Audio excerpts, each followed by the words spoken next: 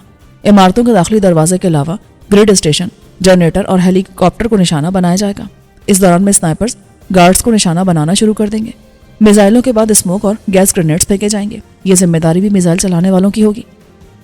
اگر کسی میزائل کا نشانہ خطا ہو گیا تو ہر ایک کے پاس 4 میزائل ہوں گے, یعنی ایک اضافی میزائل ہوگا. وہ اسی مقصد کے لیے ہوگا. پیلس بڑی عمارت ہے اور سب سے سخت سیکیورٹی یہیں ہوتی ہے. وہاں سخت جان گارڈز ہوتے ہیں جو جان کی قیمت پر اپنا فرض ادا کرتے ہیں. وہ سخت مزاحمت کریں گے. ہمیں 3 منزلیں اترنا پڑیں گی اور ہر منزل پر مزاحمت کو صاف کرنا ہوگا. اس صورت میں کامیابی حاصل کرنے میں وقت لگ سکتا ہے. سوال یہ ہے ہیلی کتنی دیر انتظار کرے گا؟ تمہیں اور تمہاری ٹیم کو اتار کر ہیلی کاپٹر پون گھنٹہ فضا میں رہ سکتا ہے. اس میں کل 1.5 گھنٹے کی پرواز کا ایندھن ہوگا. پون گھنٹہ کافی تھا، لیکن یہ بھی ہو سکتا تھا کہ یہ ناکافی ہو جاتا. ہمیں توقع سے زیادہ وقت لگتا. اس صورت میں ہمارا نکلنا مسئلہ بن جاتا. اس علاقے سے نکلنے کا تیز ترین ذریعہ ہیلی کاپٹر ہی تھا. زمینی راستے پر بہت خدشات تھے. مجھے باقی افراد کی فکر نہیں تھی. مجھے یقین تھا کہ کرنل اور ڈیوڈ شاہ کو بھی نہیں ہوگی. ان لوگوں کو معاوضہی خطرات کا سامنا کرنے کا دیا جا رہا تھا. میں نے سوچا اور کہا نہیں، ہیلی فضا میں نہیں رہے گا. فتح خان مجھے قابو کر کے ہیلی کاپٹر میں شملہ لایا تھا. جہاں اس نے ہیلی کاپٹر اتروایا تھا وہ جگہ بہت مناسب اور کنور پیلس سے چند میل کے فاصلے پر ہے. وہاں سے ہیلی کاپٹر 2 منٹ میں پیلس آ سکتا ہے. ہاں ایسا ہو سکتا ہے، لیکن رات کا وقت ہوگا. خیر اس کا بندوبست بھی ہو سکتا ہے. میں خان سے بات کرتا ہوں، اس سے ہمیں فری ہینڈ مل جائے گا. اگر دیر ہو گئی تب بھی ہم ہیلی سے واپس آ سکیں گے. اسے ڈن سمجھو. ٹھیک ہے، پھر مجھے اپنے آدمیوں کو کہنا ہوگا ہیلی پیڈ تیار کرنا پڑے گا. اس کے بغیر رات میں کسی بھی جگہ اترنا بہت خطرناک ہو سکتا ہے. یہ کام بھی فتح خان کے سپورٹ کر دو. میں نے مشورہ دیا. ڈیوڈ شاہ سے بات ہوئی. اس نے سارے لایا. حتمی طور پر معلوم نہیں ہوا، لیکن ریڈ اطلاع پر کیا گیا تھا. اس غدار کا پتہ چلانا بہت ضروری ہے، ورنہ سب چوپٹ ہو سکتا ہے. میں سمجھ رہا ہوں. میں نے سب کے موبائل لے لیے ہیں. جن کے پاس انٹرنیٹ کی سہولت تھی وہ بھی واپس لے لی ہے. ان آلات سے کی جانے والی کالز کا پتہ چلا جا سکتا ہے. ہاں اگر وہ ان کے ریکارڈ میں ہوئی تو. میں نے چیک کیا ہے کہ کس نے مقامی کال کی اور کہاں کی، مگر اس سے بھی کوئی سراغ نہیں ملا. میرے آدمی کلیئر ہیں. منشی کے بارے میں کیا خیال ہے؟ وہ ہچکچایا. وہ ہمارا ساتھ دے رہا ہے اور اس کا مفاد بھی ہے. اگر ہم ناکام رہے تو وہ بھی ناکام ہو جائے گا. ممکن ہے وہ اپنا مفاد کسی اور طریقے سے حاصل کر لے. Double cross? لیکن یہ بھی آسان نہیں ہے. زیادہ سے زیادہ یہ مشن ناکام ہو جائے گا. بالآخر اسے ڈیوڈ کو جواب دینا ہوگا. ڈیوڈ خدا نہیں ہے جو ہر ایک اسے جواب دے.